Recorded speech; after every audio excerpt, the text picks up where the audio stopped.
یاریەکانی خولیپ لە دوی کوردستان لە سنووری پارێزگای هەولێر هەفتەی شەشەمی لێبەڕاوە چوو. سێ یاری لە یەک کات ئەنجامدران. لە یاریەکی پڕگۆڵ هێرش میوانداری زانکۆی جیهانی پێشەنجی کرد. لە خولەکی 11 حەمدە خضر بێدەنجی شکاند و زانکۆی جیهانی بە گۆڵ یەکەم پێشخست. دوای تەنها سێ خولەک ناسر ئەکرەم گۆڵی دۆمیشی بۆ زەردپۆشان زیاد کرد. لە ناوەڕاستی نیوە یەکەم زریان جەوهەر گۆڵی سێمیشی بۆ زانکۆی جیهان تۆمار کرد. لە نیوەی دووەم 18 خولەک تێپەڕی، هیچ کام لە هەردوویانە بە گۆڵی زیاتر نەگەیشتن. لەم هێرشە ناوبژوان لێدانی سزای بۆ زانکۆی جیهان هەژمار کرد و گۆڵپارێز یانی هێرشی بە کارتی سوور کردێ دەرەوە. کەرنەڤاڵی گۆڵ تۆمارکردن درێژەی پێدرا و ناسر ئەکرەم گۆڵی دووەمی خۆی و چوارەمی زانکۆی جیهانی تۆمار کرد. لە خولەکی 74 ناسر ئەکرەم هاتریکی خۆی و گۆڵی پێنجەمی بۆیانەکەی تۆمار کرد. لە خولەکەکانی 85 و 86 حەمزە خضر دوو گۆڵی دیکەی بۆ زانکۆی جیهان تۆمار کرد و هاتریکی خۆی لە یاریەکە نووسیەوە.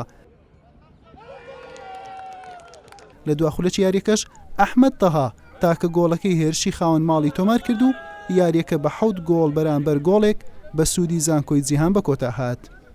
الحەمدولیلا توانیمان سێ خاڵ یاریەکە بەدەست بێنین. ئەو یارێ بۆمە زۆر گرنگ بوو، توانیمان لە سەدارە بمێنینەوە.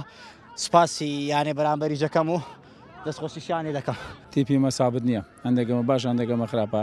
ئەوەیەکی سەبەبی ڕئیسی ناوبژیوان بوو، یانێ ئەو گۆچەمەی دەرکرد بەبێ سەبەب هیچ سەبەشنەوە. فەریق سێ گۆڵ لە پێشە عادیسە بینی خۆپێکدادان بینی دیفاع و گۆچی دەبێتن نابی کارتی سۆری بداتێ. دەتوانی کارتێکی زەردی دەبێت. فەریقشمان باش نییە، لە بۆی عدادمان نەبوو، فەریقمان تەمرین ناکە لە گەمەلۆگەمەی تقریبان هەر ئەوەندەشی لێدەست زیاتری دەرناچێت. لە یاریەکی دیکەش ڕواندز میوانداری چۆمانی هاوسەی کرد. لە خولەکی چوار هۆگر سعدی ڕواندزی بە گۆڵێک پێشخست. لە نیوەی دووەم و لە خولەکی 75 محەممەد ڕەشاد گۆڵی دووەمیشی بۆ کوڕانی خاوەن خاک تۆمار کرد.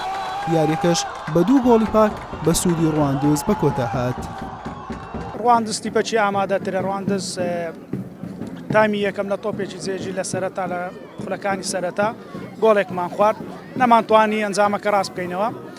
تامی دووەم سەرەتاکی باش دەستمان پێکرد، دیسان فرسەمانە بوو مۆفەق نەبووین و گۆڵێکی دیکەمان خوارد و یاریەکە کۆتایی پێهاتوو. مێمە باش بوو، زوو گۆڵێکمان کرد و دوای گۆڵەکە تۆزێک دینامیکێتمان لە دەستدا وای کردکەوە گەمە یەکەم بە هیچ کۆتایی بێ، بەڵام لە گەمی دووەم باش بوو.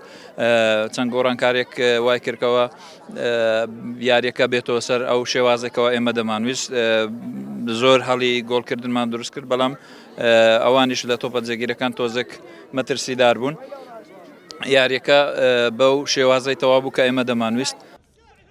لە کۆتا یاریش مەخمور و خەبات لە پیرمام ڕوبەڕوو یەکتر بوونەوە و یاریەکەش بە 2 گۆڵ بۆ هەر لایەکان و بە یەکسانی بە کۆتا هات. بەم شێوەیە دوای تێپەڕبوونی 6 هەفتە بەسەر یاریەکان زانکۆی جیهان بە 6 یاری خاوەنی 13 خاڵە و لە پلەی یەکەمە. ڕواندوزیش بە 4 یاری خاوەنی 10 خاڵە و لە خانەی دووەمە. خەبات بە ئەنجامدانی 4 یاری و مەخمور بە 5 یاری خاوەنی 8 خاڵ و لە پلەکانی سێم و چوارەمن.